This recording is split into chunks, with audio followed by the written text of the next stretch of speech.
ପୁରୀ ଗଲେ ଜଗାଙ୍କୁ ଦର୍ଶନ କରି ସାରିକି ଫେରିଲା ପରେ ଆମର ସମସ୍ତଙ୍କର ମନ ହୁଏ ଘରକୁ ଖଜା ବା ଫେଣି ଆଣିକି ଆସିବା ପାଇଁ। ତ ସାଙ୍ଗମାନେ ଆଜି ମୁଁ ସେଇ ଫେଣି ତିଆରି କରିଛି। ଆଗକୁ ରଥଯାତ୍ରା ତ ଆସୁଛି, ମୁଁ ସେଇ ଫେଣି ତିଆରି କରିଛି। ଚାଲନ୍ତୁ ମୁଁ ତା ପାଇଁ କ'ଣ କ'ଣ ନେଇଛି ଆଉ କେମିତି ତିଆରି କରୁଛି ଏବେ ଦେଖିବା। ଜୟ ଜଗନ୍ନାଥ, ନମସ୍କାର ଦର୍ଶକ ବନ୍ଧୁ। ଆଇ ମା ଓଡ଼ିଆ କିଚେନ୍‌କି ଆପଣମାନଙ୍କୁ ସମସ୍ତଙ୍କୁ ସ୍ୱାଗତ। ଆଗକୁ ରଥଯାତ୍ରା ଆସୁଛି, ତ ସେଇଥିପାଇଁକି ଆମେ ଆଜି ଗୋଟିଏ ଖଜା ତିଆରି କରିବା। 56 ଭୋଗରୁ ଜଗନ୍ନାଥଙ୍କର ଗୋଟିଏ ଭୋଗ ହେଲା ଖଜା ବା ଫେଣି। ସେଇ ଫେଣି ଆମେ ଆଜି ତିଆରି କରିବା। ଦେଖନ୍ତୁ ମୁଁ ଏଠି ନେଇଯାଇଛି ଗୋଟେ ଗିନା ମଇଦା, ତାକୁ ଆମେ ଏବେ ଦେଇଦେବା। ତା ଦେହରେ ଦେଖନ୍ତୁ ଗୋଟେ ପିଞ୍ଚ ଲୁଣ ମୁଁ ଦେଇଦେଇଛି। ଲୁଣ ଟିକେ ଦେଲେ ମିଠା ଜିନିଷର ସ୍ୱାଦଟା ବଢ଼େ, ସେଥିପାଇଁ ମୁଁ ଗୋଟେ ପିଞ୍ଚ ଲୁଣ ଦେଇଦେଇଛି। ଏବେ ତା ଦେହରେ ଦେଇଦେବା କିଛି ତେଲ। ଏଠି ଦେଖନ୍ତୁ ମୁଁ ଏଠି ରିଫାଇନ୍ ତେଲ ନେଇଛି। ଏଠୁ ମୁଁ 3-4 ଚାମଚ ତେଲ ଦେଇଦେଉଛି। ତେଲ ଦେଇଦେଇକି ତାକୁ ଭଲ ଭାବରେ ଆମେ ମିଶାଇ ଦେବା। ମୁଁ ଏଠି 200 ଗ୍ରାମ ମଇଦା ନେଇଛି। ସେଇ 200 ଗ୍ରାମ ମଇଦାରେ ମୁଁ ନେଇଛି 4 ଚାମଚ ତେଲ। ଦେଖନ୍ତୁ ଏବେ ଯେଉଁ ରିଫାଇନ୍ ତେଲ ମୁଁ ଦେଇଥିଲି ବଢ଼ିଆ ଭାବରେ ମିଶାଇ ଦେଲେନି। ଏବେ ଦେଖନ୍ତୁ ତେଲଟାକୁ ଏତିକି ଦେବେ ଯେମିତି ହାତରେ ଆମର ଯେଉଁ ମଇଦାଟା ପୁରା ମୁଠା ହେଉଥିବ।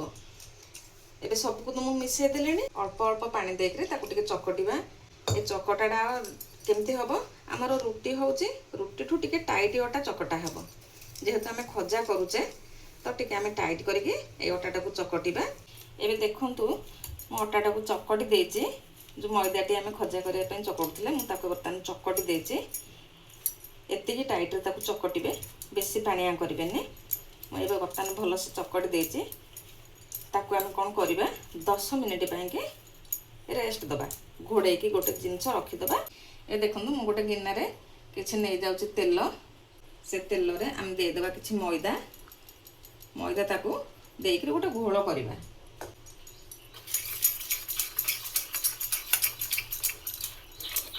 ଆମର এই ଘୋଳଟା ଆମର ମାନେ ଖଜାରେ ଦିଆହେବ, ଦିଆ ହେଇକି ବେଲା ହେବ। ତାକୁ ଏବେ ଆମେ ସାଇଡ଼୍ କରିଦେବା।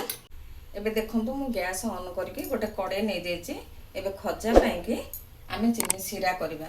ମୁଁ ଯେଉଁ ଗିନାରେ ନେଇଥିଲି ମଇଦା, ମୁଁ ଏବେ ସେଇ ଗିନାରେ ଦେଇଦେବି ଗିନାଟେ ଚିନି। ତା ଦେହରେ ମାପିକିରି ଆମେ ଦେଇଦେବା ଗିନାଟେ ପାଣି।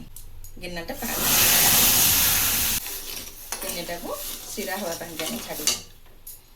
ଏଠି ଦେଖନ୍ତୁ ଦୁଇଟା ଗୁଜୁରାତି ମୁଁ ଛେଚିକି ନେଇଯାଇଛି, ତାକୁ ମଧ୍ୟ ଆମେ ଦେଇଦେବା। ଟିକେ ବାସ୍ନା ପାଇଁକି ଗୁଜୁରାତି ଦେଇଦେବା। ତାକୁ ଶିରା ହେବାକୁ ଆମେ ଦେବା। ଏବେ ଦେଖିବା ଚିନିଟା ଆମର ଶିରା ହେଲାଣି କି ନାହିଁ, ଟିକେ ଦେଖିବା, ଟିପ ଲଗେଇକି ଦେଖିବା। ଦେଖନ୍ତୁ ଆଉ ଟିକିଏ ହେବ, ଗୋଟେ ତାର ଅଇଲା ଭଳିଆ ଚିନିଟା ଶିରା ହେଲେ ଭଲ ହେବ ଖଜାଟା। ମଝିରେ ମଝିରେ ଚେକ୍ କରୁଥିବା। ଦେଖନ୍ତୁ ବର୍ତ୍ତମାନ ଆମର ହେଇଗଲାଣି। ଏବେ କ'ଣ କରିବା ନା, ଦେଖନ୍ତୁ ମୁଁ ଏଠି ଗୋଟେ ଛୋଟ ଲେମ୍ବୁଟେ, ଫାଳେ ଲେମ୍ବୁ ଏଠି ଚିପୁଡ଼ିକିରି ମୁଁ ନେଇଛି। ଏ ଲେମ୍ବୁ ରସଟାକୁ ଆମେ ଶିରା ଦେହରେ ଦେଇଦେବା। ଲେମ୍ବୁ ରସଟା ଦେଲେ ଶିରାଟା ଆଉ ବସିବନି, ନହେଲେ ସେ ପୁରା ଚିନି ଭଳିଆ ବସି ଯାଇକରି ଧଳା ଧଳା ଦିଶିବ। ତାକୁ ଏବେ ଆମେ ଗ୍ୟାସ୍ ଅଫ୍ କରିଦେଇକରି ଶିରାଟାକୁ ଓହ୍ଲେଇ ଦେବା। ଏବେ ଆମେ ମଇଦାଟାକୁ ଯେଉଁ ଚକଟିକି ରଖିଥିଲେ 10 ମିନିଟ୍ ହେଇଗଲାଣି। ତାକୁ କଭର କାଢ଼ିକି ଆମେ ଆଉ ଟିକେ ତାକୁ ଚକଟି ଦେବା। ଆମେ ତାକୁ ରୁଟି ଭଳିଆ ସବୁ ଗୁଳା ବାହାର କରିଦେବା।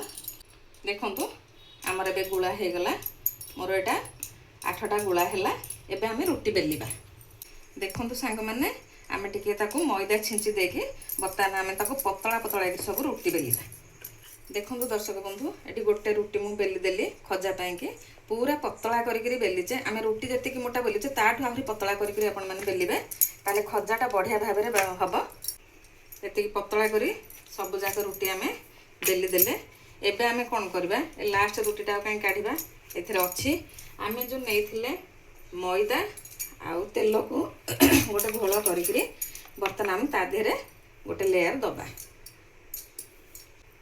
ସବୁଆଡ଼େ ସମାନ ଭାବରେ ମିଶାଇକିରି ଦେବେ। ଏବେ କ'ଣ କରିବା, ତା ଉପରେ ଆମେ ମଇଦାକୁ ଟିକେ ଛିଞ୍ଚି ଦେବା। ତାପରେ ଆଉ ଗୋଟିଏ ରୁଟି ପକାଇବା।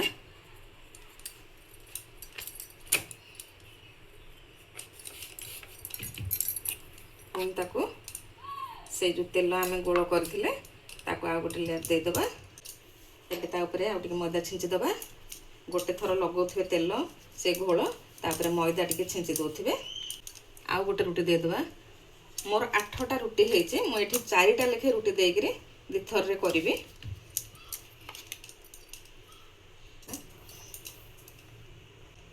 ଆପଣଙ୍କ ପାଖରେ ଯଦି ଚାଉଳ ଚୁନା ଥିବ, ଚାଉଳ ଚୁନା ମଧ୍ୟ ଛିଞ୍ଚିକିରି କଲେ ହେବ। ଏବେ ଦେଇଦେବା ତା ଉପରେ ଆଉ ଗୋଟେ ରୁଟି।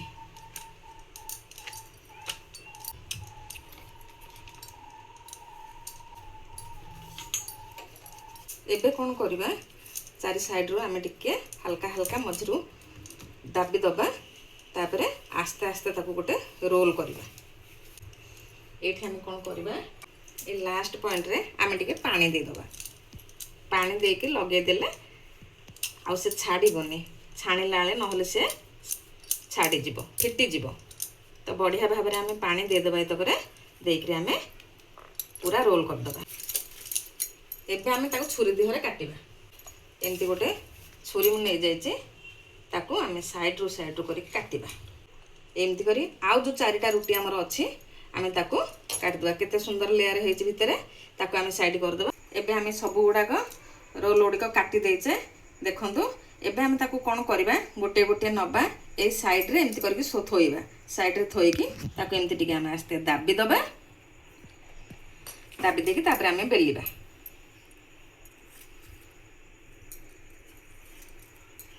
ବେଶୀ ପତଳା ବେଲିବେନି କି ବେଶୀ ମୋଟା ବେଲିବେନି। ଦେଖନ୍ତୁ ଏମିତି କରିକି ଆମେ ବେଲିବା। ଏବେ ଦେଖନ୍ତୁ ମୁଁ ସବୁଯାକ ଖଜାକୁ ବେଲି ଦେଇଛି। ଏବେ ଦର୍ଶକ ବନ୍ଧୁ କ'ଣ କରିବା ନା, ଗ୍ୟାସ୍ ଅନ୍ କରିବା, ତେଲ କଡ଼େଇ ବସେଇବା। ଏଠି କଡ଼େଇରେ ମୁଁ ତେଲ ନେଇଯାଇଛି, ତାକୁ ବର୍ତ୍ତମାନ ଆମେ ଟିକେ ତାତିବା ପାଇଁ ଛାଡ଼ିବା। ହାଲକା ତାତିଲା ବେଳସିକି ଆମେ ଖଜା ଗୁଡ଼ିକ ପକେଇବା। ଦେଖନ୍ତୁ ଦର୍ଶକ ବନ୍ଧୁ, ତେଲ ହାଲକାରେ ଆମର ତାତିଗଲାଣି। ମୁଁ ଏଥିରୁ ଟିକେ ନାକୁ ପକେଇଥିଲି, ସେ ଉପରକୁ ଉଠି ଯାଇଛି, ମାନେ ଫୁଲିକିରି। ତେଣୁ ତାକୁ କାଢ଼ିଦେବା। ଏବେ ଆମେ ଗୋଟେ ଗୋଟେ କରି ଖଜା ପକେଇବା। ଜାଳକୁ ବର୍ତ୍ତମାନ ଆମେ ପୁରା ସିମ୍ କରିଦେବା। ସିମ୍ କରିକିରି ଗୋଟେ ଗୋଟେ ଖଜା ଆମେ ପକେଇବା। ତାକୁ ବର୍ତ୍ତମାନ ସେଇ ସିମ୍ ଆଞ୍ଚରେ ଆମେ ଛାଡ଼ିବା। ସେ ଯେତିକିବେଳେ ପୁରା ହେଇକିରି ଉପରକୁ ଭାସିବ ନା, ତାପରେ ଯାଇକି ଆମେ ଓଲଟେଇବା। ଏବେ ଦେଖନ୍ତୁ ଆମର ଖଜା ଗୁଡ଼ିକ ଉପରକୁ ଭାସିଲାଣି। ଆମେ ବର୍ତ୍ତମାନ ତାକୁ ଲେଉଟେଇ ଦେବା। ବର୍ତ୍ତମାନ ଜାଳ ଆମେ ମିଡ଼ିୟମରେ ଦେଇଦେଲେ ସେ ଭଲ ହେବ। ଏବେ ଦେଖନ୍ତୁ ସାଙ୍ଗମାନେ, ଆମର ଫେଣି ଗୁଡ଼ିକ ହେଇଗଲାଣି। ଏତିକି ମାନେ ଲାଲ ପଡ଼ିଲା ଭିତରେ କାଢ଼ିବେ, ବେଶୀ ତାକୁ ଲାଲ କରିବେନି। ତେଣୁ ଏତିକିରେ ଆମେ କାଢ଼ିଦେବା। ଦେଖନ୍ତୁ କେତେ ସୁନ୍ଦର ହେଇଛି ଫେଣିଟା। ସାଙ୍ଗମାନେ ଆଉ ଗୁରୁଜନମାନେ, ଆମ ମା କେତେ କଷ୍ଟରେ ଭିଡ଼ିଓ ବନାଉଛନ୍ତି, ସେ ପାଇଁ ପ୍ଲିଜ୍ ଆପଣମାନେ ଲାଇକ୍ ଆଣ୍ଡ ସବସ୍କ୍ରାଇବ୍ କରିଦିଅନ୍ତୁ ଆଉ କମେଣ୍ଟ କରିଦିଅନ୍ତୁ। ଏଇ ଗୋଟିଏ ଥର ପକେଇଥିଲି, ଗୋଟେ ଥର କାଢ଼ିଦେଲି। ଏବେ ଆମର ତ ସବୁଯାକ ଫେଣି ଛଣା ହେଇଗଲା। ଆମେ କ'ଣ କରିବା, ଏବେ ତେଲ କଡ଼େଇଟାକୁ ଏପଟେ ସାଇଡ଼୍କି ଆଣିବା, ଓହ୍ଲେଇଦେବା। ଆମେ ଦର୍ଶକ ବନ୍ଧୁ ଯେଉଁ ଚିନି ଶିରା କରିଥିଲେ, ବର୍ତ୍ତମାନ ସେ ଚିନି ଶିରାରେ ଖଜା ଗୁଡ଼ିକ ପକେଇବା। ଏବେ ଗ୍ୟାସ୍ ଅନ୍ କରିବା, ଚିନି ଶିରାଟାକୁ ବସେଇବା। କାହିଁକିନା ଚିନି ଶିରାଟା ମୁଁ ଯେଉଁ କରିଥିଲି ସେଇଟା ପୁରା ଦେଖନ୍ତୁ ବସି ଯାଇଛି। ପୁରା ତାକୁ ଆଉଥରେ ଆମେ ଗରମ କରିଦେବା। ଗରମ କଲେ ସେ ଗରମରେ ଆମେ ଏ ଫେଣି ଗୁଡ଼ିକ ସବୁ ପକେଇବା। ଏବେ ଦେଖନ୍ତୁ ଚିନି ଶିରାଟା ଆମର ପୁରା ଫୁଟିଗଲା। ଆମେ ଏବେ ଗ୍ୟାସ୍କୁ ଅଫ୍ କରିଦେବା। ଏବେ କ'ଣ କରିବା, ଏ ଗୋଟେ ଗୋଟେ ଖଜା ସବୁ ଏମିତି ପକେଇଦେବା। ପକେଇ ଦେଇକି ଆମେ ସାଙ୍ଗେ ସାଙ୍ଗେ ତାକୁ କାଢ଼ିବା। ଦେଖନ୍ତୁ କେତେ ସୁନ୍ଦର ଖଜା ହେଇଛି, ଦେଖନ୍ତୁ। ପୁଣି ଆଉ ପକେଇଦେବା, ସେଇ ତାତେଲାରେ ହିଁ ପକେଇବେ। ପୁଣି ତାକୁ ଏପଟ ସେପଟ କରିଦେବା।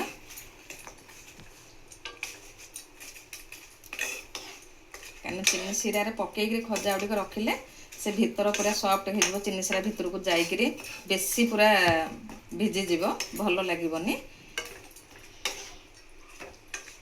ଦେଖନ୍ତୁ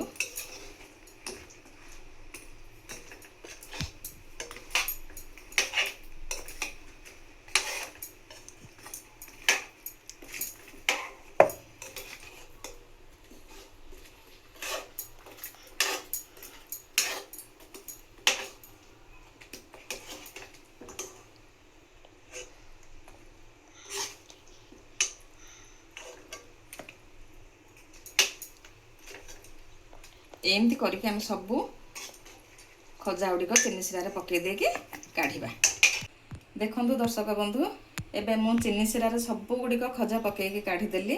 ଆମର ପ୍ରସ୍ତୁତ ହେଇଗଲା ପୁରୀ ଭୋଗ ଖଜା ବା ଫେଣି।